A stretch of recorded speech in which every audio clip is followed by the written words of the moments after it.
जय हिंद छात्रों। Maths technical YouTube channel में आप सभी छात्रों को तहे दिल से स्वागत है। आप लोग कैसे हैं? उम्मीद करता हूं आप लोग अच्छे होंगे। आज हम लोग क्लास 10th के प्रश्नावली 9.1 जिसमें हाइट एंड डिस्टेंस यानी ऊंचाई और दूरी दिया हुआ है उसको हम बेहतरीन ढंग से समझेंगे और बड़ी बारीकी से इसको समझेंगे, क्योंकि ये जो चैप्टर है ना इसमें से 5 नंबर का परीक्षा में निश्चित रूप से पूछ लेता है। और देखो 2011 से लेकर 2024 तक यानी कि सिलेबस जो ये 10th क्लास का था 2011 में ही शुरू हुआ था और वहाँ से लेकर 2024 तक जाकर क्वेश्चन बैंक में देख लेना। हाइट एंड डिस्टेंस से एक क्वेश्चन 5 नंबर का रहता है, ठीक। इसलिए हम लोग इसको ऐसे बेहतरीन ढंग से समझेंगे कि हमारा 5 अंक जो है एग्जाम में क्लियर हो जाए, ठीक। इसलिए इसी दृष्टिकोण से हम इस चैप्टर को बेहतरीन ढंग से समझाने का प्रयास करेंगे और आप लोग इसको देखिए। और देखिए ये वीडियो थोड़ा क्वालिटी में तो अच्छा नहीं है, स्मार्ट बोर्ड नहीं है, लेकिन आप लोगों को पता होना चाहिए कि कीचड़ में कमल खिलता है। और बस इतना ही से आप लोग समझ लीजिए कि कीचड़ में कमल खिलता है, इसका मतलब क्या होगा। वीडियो देखने से लगेगा कि मैंने घर का बनाया हुआ है या मैंने नए थी क्या बोलते हैं पेपर पर पढ़ाते हैं, पेन से पढ़ाते हैं और पेन भी देखो 2-3 रुपये का है, ठीक ना। लेकिन इसमें जो क्वालिटी है मुझे नहीं लगता है कि किसी अन्य वीडियो में होगा। कंपेयर करके देख लेना ऐसे। और स्मार्ट बोर्ड पर ठीक है, स्मार्ट बोर्ड तो अच्छा है लेकिन अभी थोड़ा सा प्रॉब्लम है। और इतना ही जान लो कीचड़ में कमल खिलता है और कीचड़ से बेकार चीज़ क्या होगा, लेकिन उसमें कितना अच्छा फूल खिलता है, कमल। इसलिए इसको देखिए और आप लोग से यही विनती है ना कि आप लोग देखिए और अच्छा नंबर लाइए। और मेरा यही प्रयास है कि मैं ईमानदारी से आप लोगों को पढ़ाऊँ और ईमानदारी से बिल्कुल पढ़ाता हूँ। और आप लोग वीडियो को देखें और इसका लाभ उठाएं। अब एग्ज़ाम में आप लोग जाइएगा तो आप लोगों को पता चल जाएगा कि कीचड़ में कमल कैसे खिलता है, ठीक ना। चलो इसी के साथ हम अब इस चैप्टर को शुरू करते हैं। अब देखो यहाँ ऊंचाई और दूरी है, यानी कि किसी भी वस्तु की ऊंचाई हम निकालेंगे और उसकी दूरी निकालने का प्रयास करेंगे, ठीक। जैसे मान लो इसमें पहले नंबर तो हम कुछ परिभाषिक ये जो इससे रिलेटिव जो कुछ परिभाषा है उसको हम देखते हैं। जैसे मान लो इसमें एक आता है उन्नयन कोण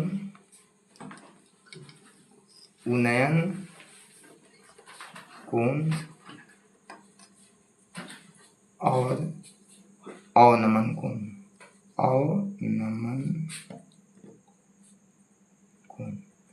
देखो इस कोण के बारे में बेहतरीन ढंग से समझना, क्योंकि पूरी ऊंचाई और दूरी इसी उन्नयन कोण और अवनमन कोण पर आधारित है, ठीक।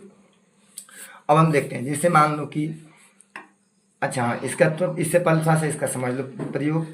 ऊंचाई और दूरी का प्रयोग क्यों करते हैं? जो हाइट एंड डिस्टेंस है त्रिकोणमिति में इसका प्रयोग तो पहले ज़माने में तो इसका प्रयोग खगोल शास्त्री लोग करते थे, जिससे ग्रह वगैरह की दूरी लंबी दूरी को हम लोग इससे प्राप्त करते थे, ठीक। लेकिन अभी जैसे मान लो कि एक नदी है, ठीक, और जैसे मान लो चलो एक पहले एग्जाम्पल दे रहे हैं इसका प्रयोग के लिए। मान लो ये नदी है, ये नदी की चौड़ाई हो गई, ये नदी की चौड़ाई है और यहाँ एक पेड़ है, ठीक। अब मान लो पेड़ की ऊंचाई, चलो इतना समझ में आया। मान लो ये नदी है और इसमें हमको हिलना नहीं है। हिलना का मतलब समझ रहा है? हिलना मतलब कि इसमें माने क्या उसको बोलते हैं, नहीं इसमें उतरना है। मान लो कि हमको ये पार करना है, ठीक, और इसमें बिना हिलना का मतलब अब क्या बोलते हैं इसको, मान लो पार करना है तो पार तो इसमें हम करेंगे और हमको इसमें करने का मतलब कि पार करना है और हमको माने क्या शरीर भी नहीं भीगना चाहिए। तो हम इस अगर पेड़ की ऊंचाई हमको मालूम रहे तो हम यहाँ से ऐसे नाप लेंगे कंपास से और यहाँ एंगल निकाल लेंगे, ठीक।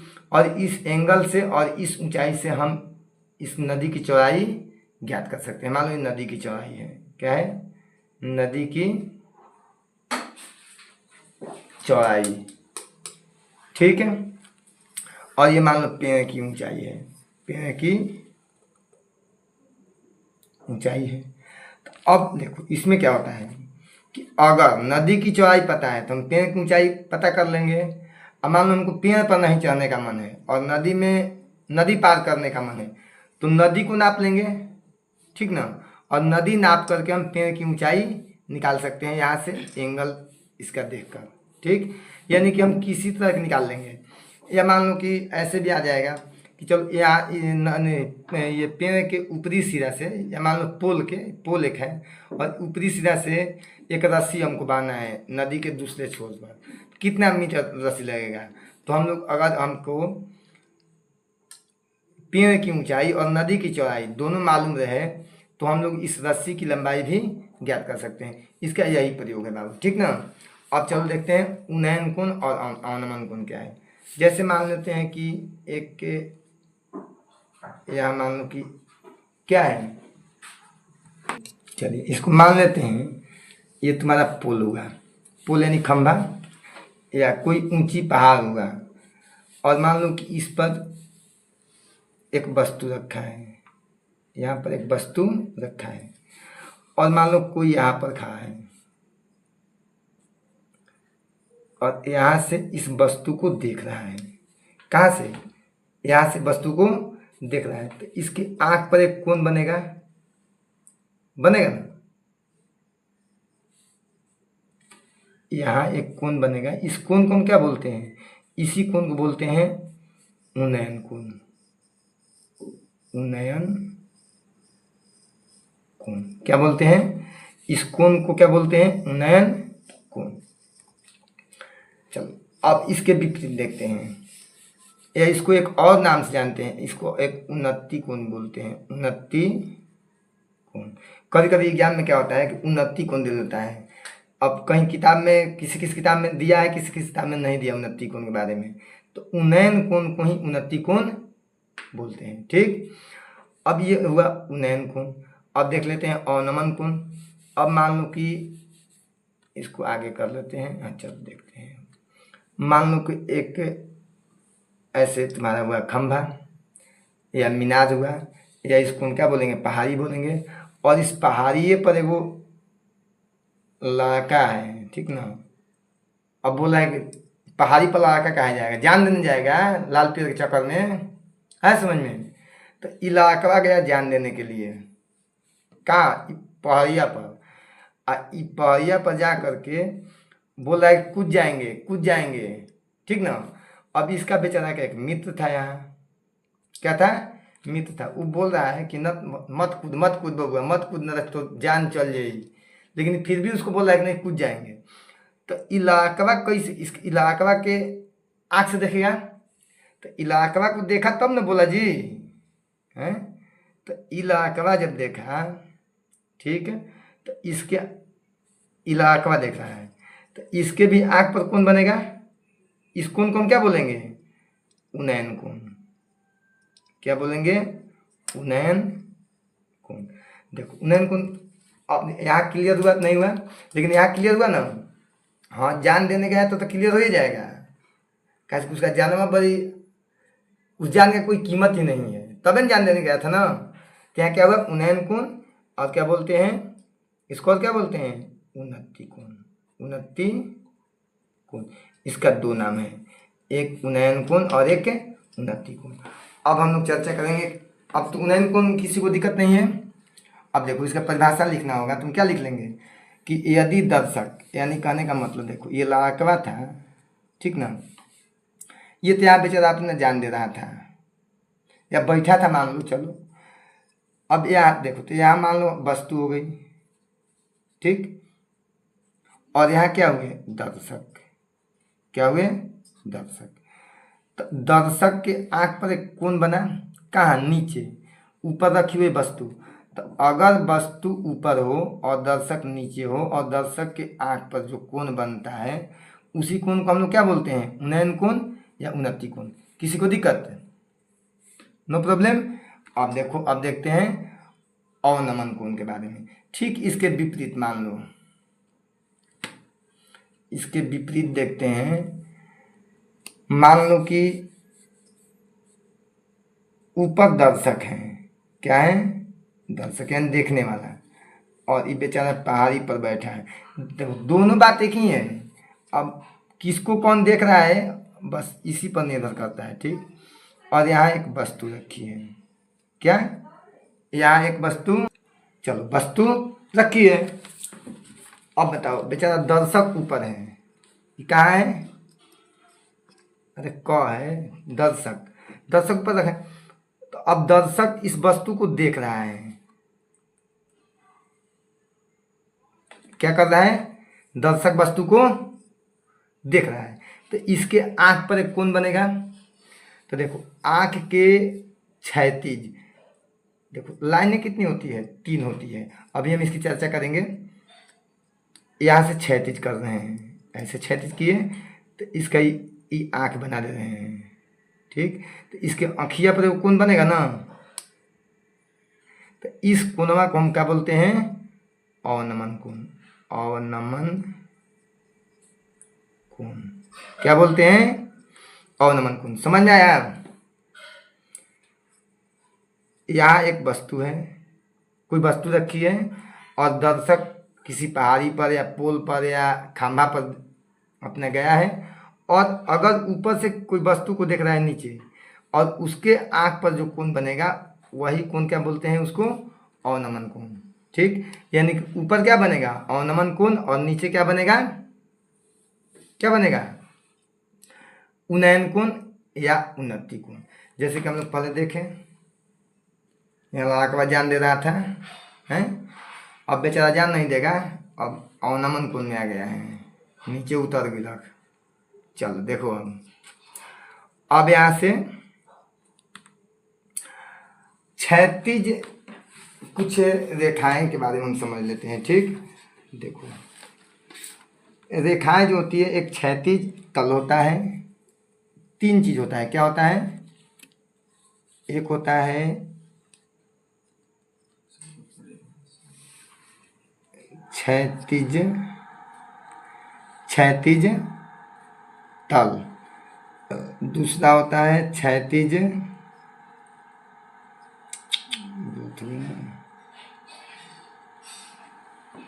क्षैतिज रेखा, और तीसरा होता है दृष्टि रेखा, ठीक। यानी कहने का मतलब है कि हाइट एंड डिस्टेंस जो हम पढ़ रहे हैं इसमें 3 ही रेखा के बारे में पढ़ना है, क्या, क्षैतिज तल, क्षैतिज रेखा, दृष्टि रेखा। चलिए अब देखते हैं क्षैतिज तल। क्षैतिज तल जो है, ठीक ना, क्षैतिज तल बोलते हैं किसको, क्षैतिज तल बोलते हैं पृथ्वी तल के समानांतर खींचे गए, पृथ्वी तल के समानांतर जो भी रेखाएं खींचते हैं उसे हम क्षैतिज तल बोलते हैं। इसको अंग्रेजी में क्या बोलते हैं, हॉरिजॉन्टल लाइन।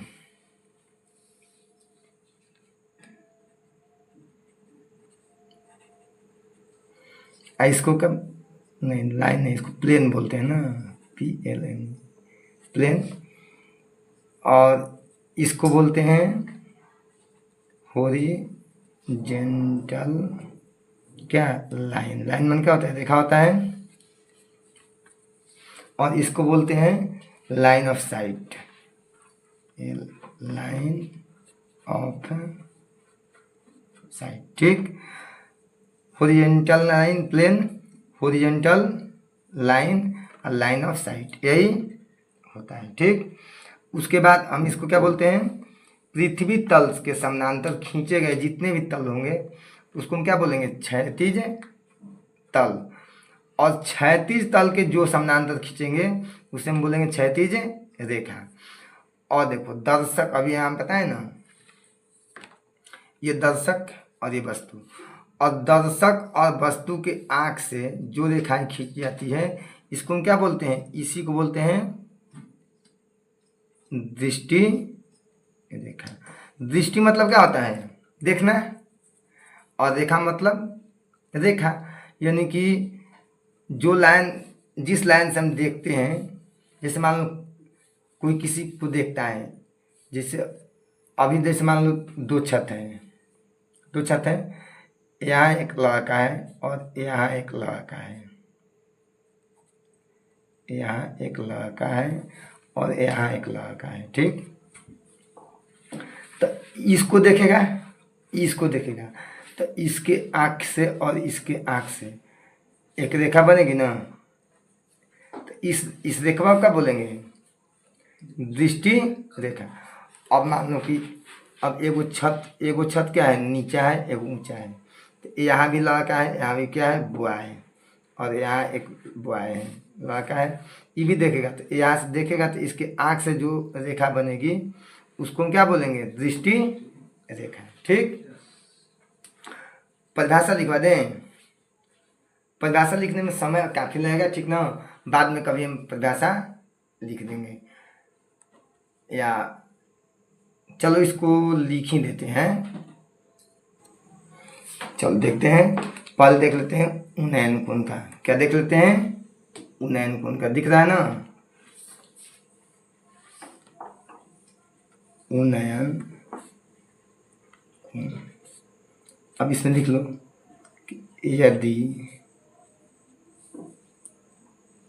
यदि दर्शक नीचे तथा वस्तु ऊपर रखी हो और दर्शक के आँख पर जो कोण बनता है उसे उन्नयन कोण कहते हैं,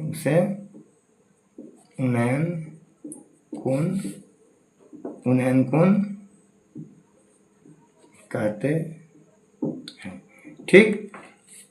जैसे देख लो यहाँ फिर से, जैसे मान लो कि परिभाषा में क्या लिखा हुआ है कि कोई वस्तु एक ऊपर रखी है, ठीक, और यहाँ दर्शक हैं, तो ये दृष्टि रेखा होगा ना, ये दृष्टि रेखा हुआ, और इसके आँख पर जो कोण बना इसी को क्या बोलेंगे हम? उन्नयन कोण। इसको क्या बोलेंगे? उन्नयन कोण, ठीक। अब इसके विपरीत, ठीक इसके विपरीत है अवनमन कोण। क्या है दूसरा? अवनमन कोण। देखो बेटा, ये सब चलो अब देख लेते हैं अवनमन कोण के बारे में। ठीक इसके विपरीत होता है, ठीक ना। देखो देखा लो बबुआ, अब तनी भोजपुरियो बोल देता नहीं। देखो जब तक ये ना समझ बजा तो बबुआ मैं थोड़ा समझ में आई ना, समझ में होता है। ये चलते कि अब बताओ, अगर मान लो कि तुम सबको किसी चीज़ का परिचय नहीं पता है तो कहाँ जाएगा? परिचय रहेगा तभी ना। देखो ये सब का पढ़ने, ये सब परिभाषा पढ़ने से और ये सब जानने से ही मैथ का सॉल्यूशन जो है निकलेगा, नहीं जाकर फंस जाएगा। वहाँ पूछेगा अवनमन कोण क्या है, सर ये दृष्टि रेखा क्या है, क्षैतिज तल क्या है। इसीलिए इसको हम पहले क्या मैंने अच्छी तरह से बेहतरीन ढंग से समझा दे रहे हैं, ताकि जब चैप्टर शुरू होगा तो किसी प्रकार का दिक्कत न हो। और वीडियो का भी छोड़ छाड़ कर मत देखो। अब बताओ, देखो लक्ष्मी जो है कब दरवाज़ा खटखटाएगी किसी को पता है? किसी को पता नहीं है। इसलिए वीडियो जो है जब भी देखो पूरी वीडियो देखो, ताकि पूरी बातें क्लियर समझ में आ जाए, ठीक ना।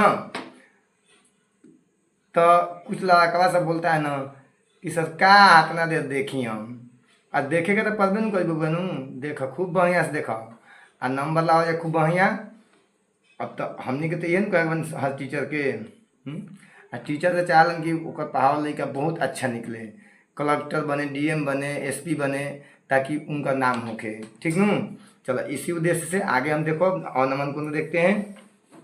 अब इसमें क्या होगा कि यदि क्या होगा, यदि अब देखो उन्नयन कोण में क्या था, दर्शक नीचे थे, अब इसमें दर्शक ऊपर जाएंगे, यदि दर्शक ऊपर है और नीचे वस्तु रखी है, तब दर्शक और वस्तु के बीच तब दर्शक और वस्तु के तब दर्शक नहीं वस्तु नहीं तब दर्शक के आँख पर जो कोण बनता है, ठीक ना। फिर से देख लेते हैं। यदि दर्शक ऊपर है और नीचे वस्तु रखी है, तब दर्शक के आँख पर जो कोण बनता है उसे अवनमन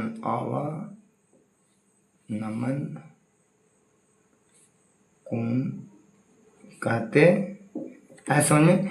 अब जैसे देखो, मान लो कि वस्तु नीचे है, क्या है, वस्तु नीचे है और दर्शक क्या है, ऊपर है, ठीक।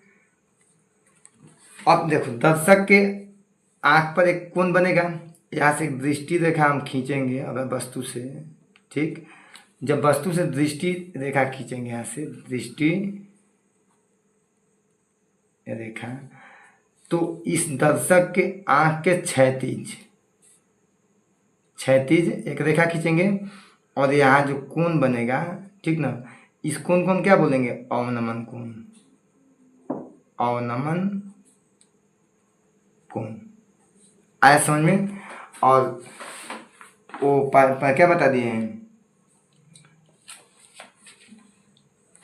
क्षैतिज रेखा और दृष्टि रेखा के बारे में हम लोग तो थोड़ी बहुत समझ गए, और बस उतना ही, उसका परिभाषा नहीं लिखेंगे क्योंकि वीडियो बहुत काफ़ी लंबा हो जाएगा, ठीक। अब हम लोग तनी एक दो क्वेश्चन को देखते हैं कैसे करते हैं। और हाँ, और देखो, और कुछ बातें इसमें समझ लो, दिख रहा है ना, देखो यहाँ नोट करके लिख लो ना। इस सब को देखो, वीडियो देखो और अपने नोटबुक में इसको फेयर करो, ठीक ना, ताकि कभी काम लगे तो वीडियो ना देखना पड़े और अपने कॉपी से इसको देखो। नोट करना बिल्कुल मैंने नेसेसरी है, ठीक। नोट, पहला नोट है कि उन्नयन कोण और अवनमन कोण दोनों क्या होते हैं, आपस में बराबर होते हैं।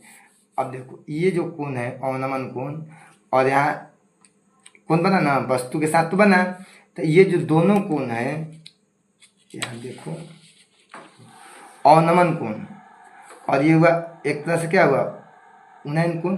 अगर मान लो वस्तु, अगर यहाँ मान लो कि आँख रहता है, ठीक,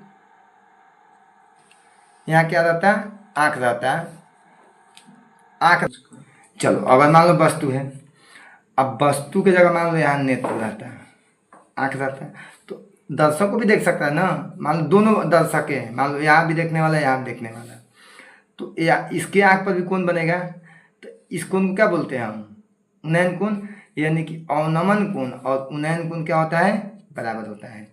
जैसे देखो, ज्यामिति का रूल क्या आता है, मान लो कि अगर इसको हम तल मान लेंगे और इसको क्षैतिज, तो अभी हम क्या बताए हैं कि क्षैतिज तल के समानांतर ही क्षैतिज रेखाएं खींची जाती है। तो ये क्षैतिज तल हुआ, तो ये क्षैतिज रेखा हुआ और समानांतर होगा ना, क्योंकि क्षैतिज, देखो अभी हम मैं इससे पीछे थोड़ा देर बताएं कि क्षैतिज तल जो होता है, क्षैतिज तल, तो क्षैतिज तल के समानांतर जो रेखाएं खींची जाती है उसे हम क्या बोलते हैं, क्षैतिज रेखा। तो ये क्षैतिज रेखा है और ये क्षैतिज तल है, तो ये दोनों समानांतर है। और मान लो कि जब दोनों समानांतर है तो ये एक रेखा काट रही है ना, तो क्या हुआ, एक तिर्यक रेखा। और हम पढ़े हैं कि जब दो समानांतर रेखा को एक तिर्यक रेखा काटती है तो एकांतर कोण क्या होते हैं, बराबर। तो देखो, तो एकांतर कोण हुआ ना, हुआ कि नहीं हुआ। इसलिए अवनमन कोण और उन्नयन कोण क्या होते हैं, बराबर होते हैं। इस बात को हम नोट में लिख लेते हैं, यहाँ नोट में लिख लेंगे कि उन्नयन कोण बराबर अवनमन कोण यानी कि उन्नयन कोण के बराबर क्या होता है, उन्नयन कोण के बराबर क्या होता है, अवनमन कोण, यानी दोनों कोण आपस में बराबर होते हैं। उसके बाद उन्नयन कोण और अवनमन कोण, दूसरा लिख लो, उन्नयन कोण और अवनमन कोण और अवनमन कोण हमेशा क्षैतिज रेखा के साथ, क्षैतिज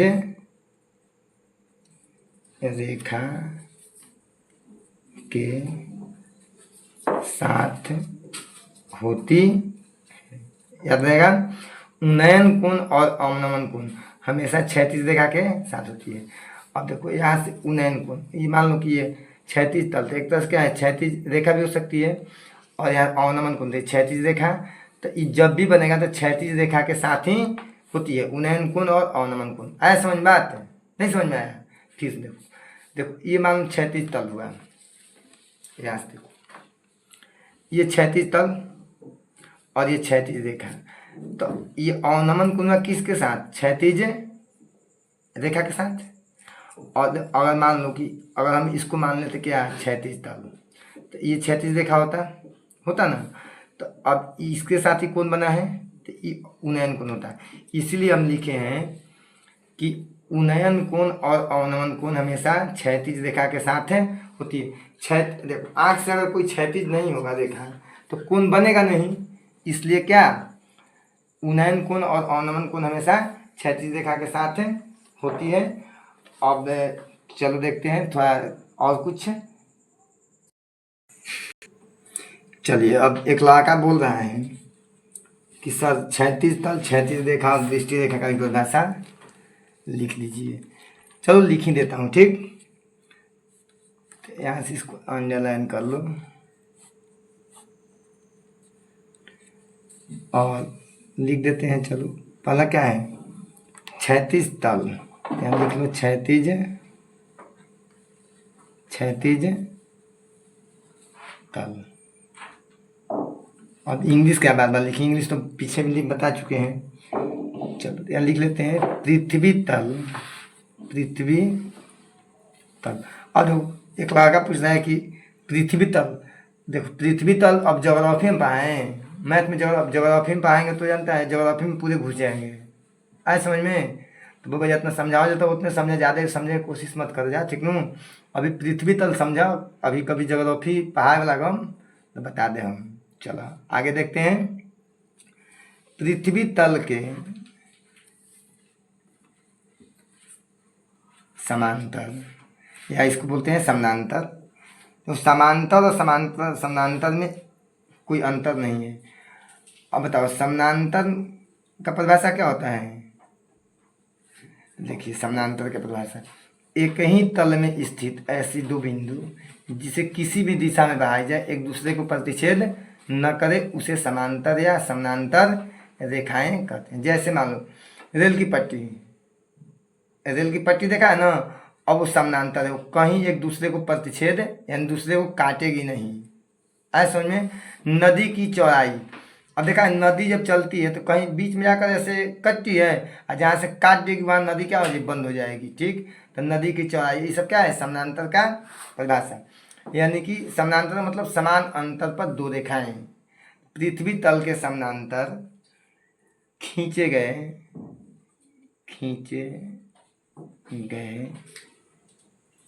तल को क्या बोलते हैं, तल को क्षैतिज तल कहते, ठीक। दूसरा परिभाषा क्या है, क्षैतिज रेखा। अब देखो रेखा में क्या है कि क्षैतिज तल, देखो ये जो क्षैतिज तल लिखे हैं ना, ये तो इसी क्षैतिज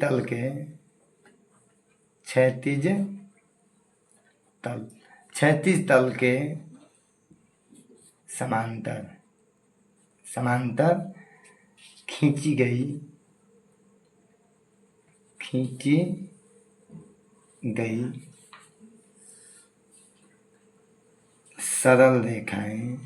सरल रेखा को क्षैतिज रेखा कहते हैं। क्या बोलते हैं? क्षैतिज रेखा कहते हैं। ऐसा समझ में। और तीसरी क्या है? दृष्टिपटल।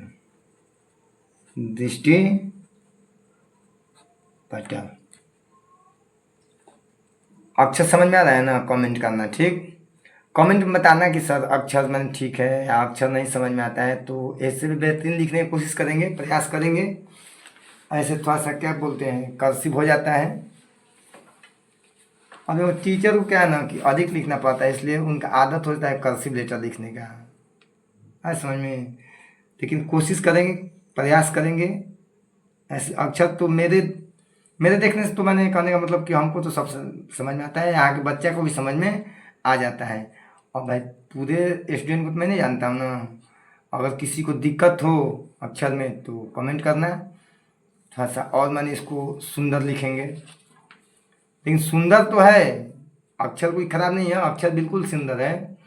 चलो अब देखते हैं क्षैतिज ये दृष्टि पटल। तो लिख दो यहाँ किसी दर्शक की आँख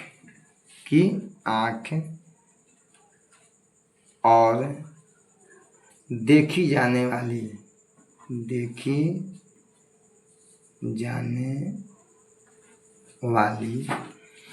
वस्तु को मिलाने वाली रेखा को क्या बोलते हैं?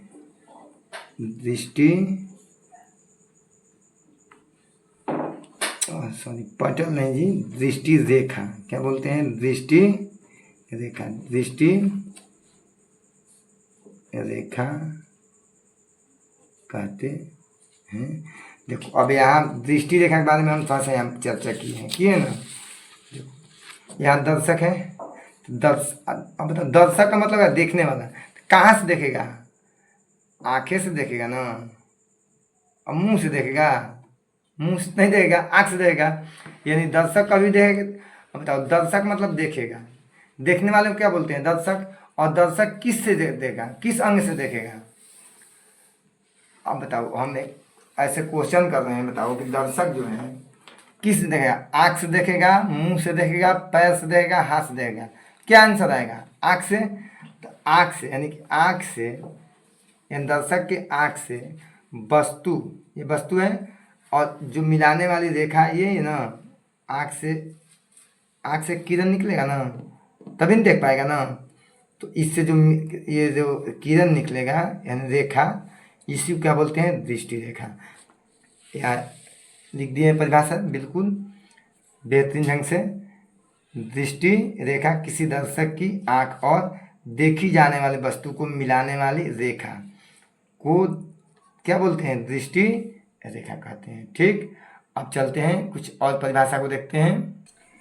अब देखते हैं, अब देखो त्रिकोणमिति में क्या है ना कि जो निष्पत्तियाँ होती है, निष्पत्तियाँ कितनी होती हैं? 3, और 3 उसका उल्टा। जैसे क्या होती है? साइन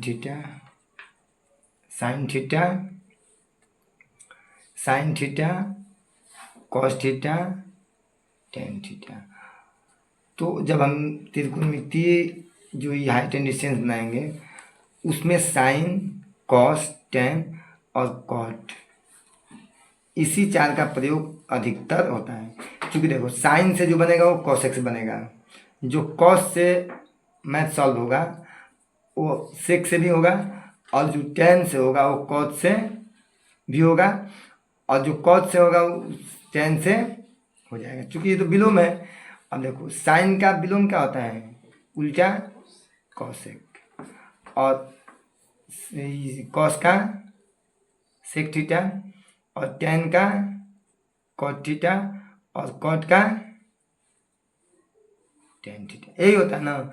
लेकिन जब हम ऊंचाई और दूरी चैप्टर को शुरू करेंगे उसमें हम क्या है, साइन, कॉस, टेन और कॉट, यही चार का प्रयोग अधिकतर होता है। ठीक, तो हम कुछ इस पर और चर्चा कर ले रहे हैं।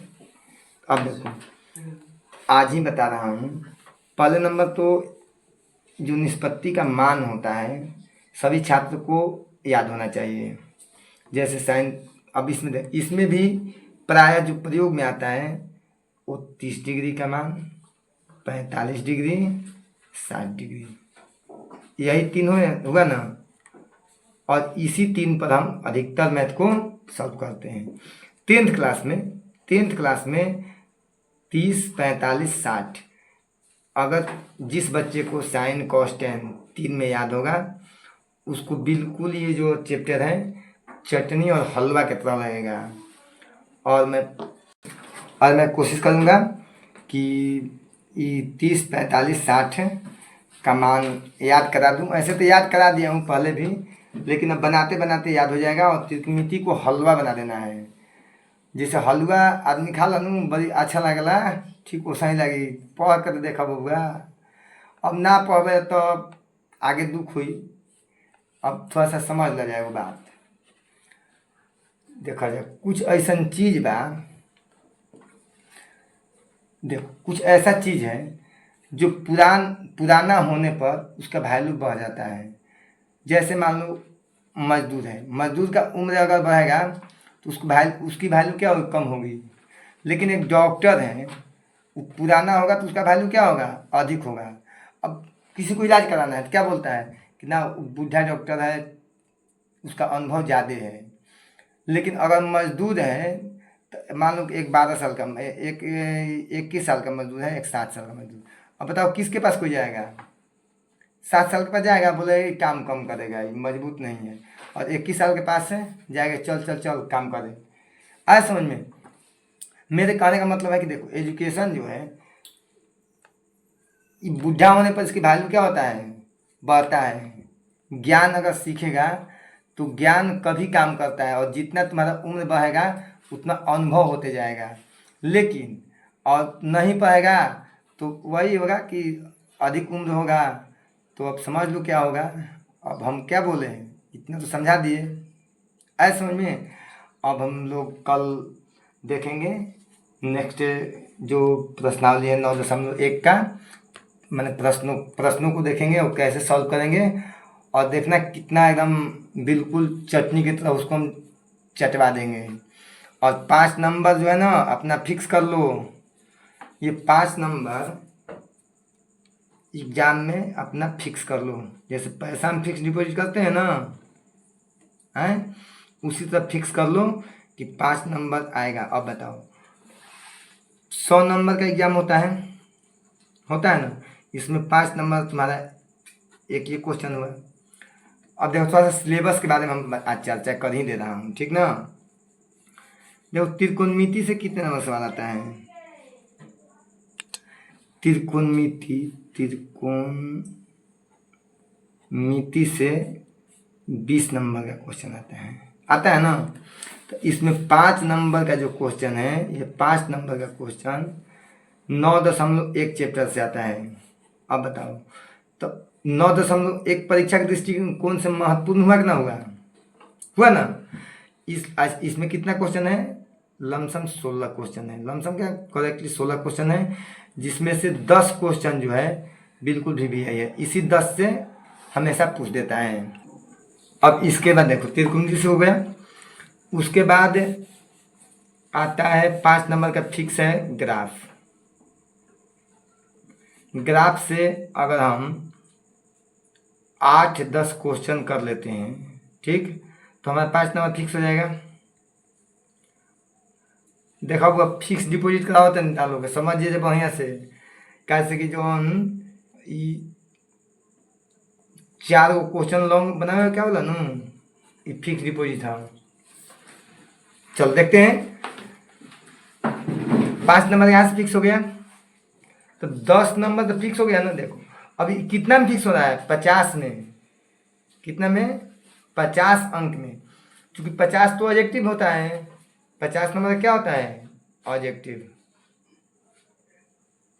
चलो देखो थोड़ा सा बढ़िया सिलेबस देख लो।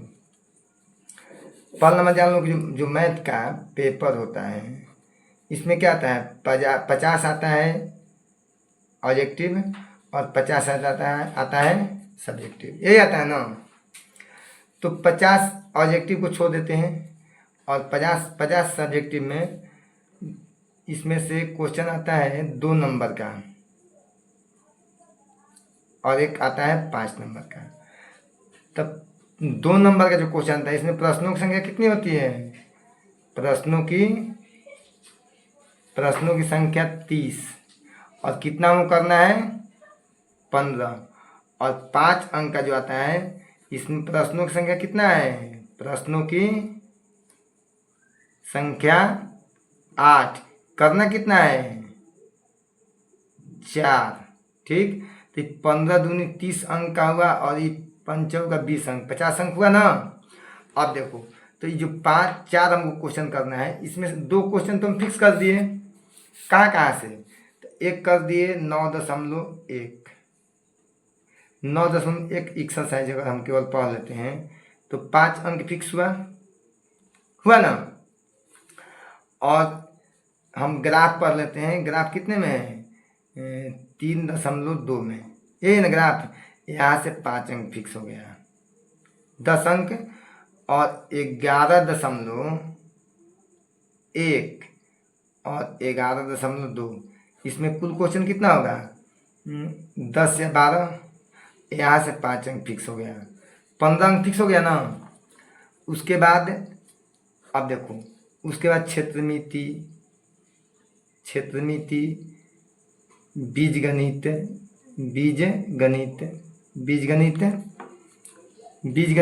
और देखो और एक आता है सब समीका से क्वेश्चन कभी कभी पूछ लेता है, त्रिकोणमिति में सर्ग समीका से 5 नंबर का। तो अब बताओ ये 3 चीज़ हम पढ़ेंगे तो इसमें से 5 अंक तो हम क्लियर कर लेंगे, यानी 5, 10, 15 और 5, 20। और देखो इसके बाद ज्यामिति से क्वेश्चन एक आता है 5 अंक का, प्रमेय आता है ना। तो प्रमेय अगर हम याद करेंगे तो 5 अंक यानी 5, 10, 15, 20, 25, लेकिन हम करना कितना है 4। तो क्यों ना हम इस 3 क्वेश्चन को बेहतरीन ढंग से समझ जाएं, कहाँ से 9.1 और 11.1 और 11.2 और यहाँ से ग्राफ। तो अब देखो ग्राफ में कितना, ग्राफ में अगर हम 10 क्वेश्चन करा देंगे उससे एक फिक्स हो गया, 5 अंक क्या हो गया फिक्स हो गया। और 9.1 करा देंगे तो 5 अंक फिक्स हो जाएगा 10। और उसके बाद ये रचना है ना, इससे 5 अंक फिक्स, 15 अंक फिक्स कर लिए ना।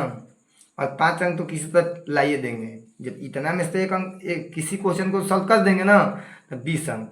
और ये 2 नंबर का जो क्वेश्चन है इसके लिए तो हम लोग पढ़ ही रहे हैं, छोटा जो क्वेश्चन हम बताए हैं क्षेत्रमिति त्रिकोणमिति सब।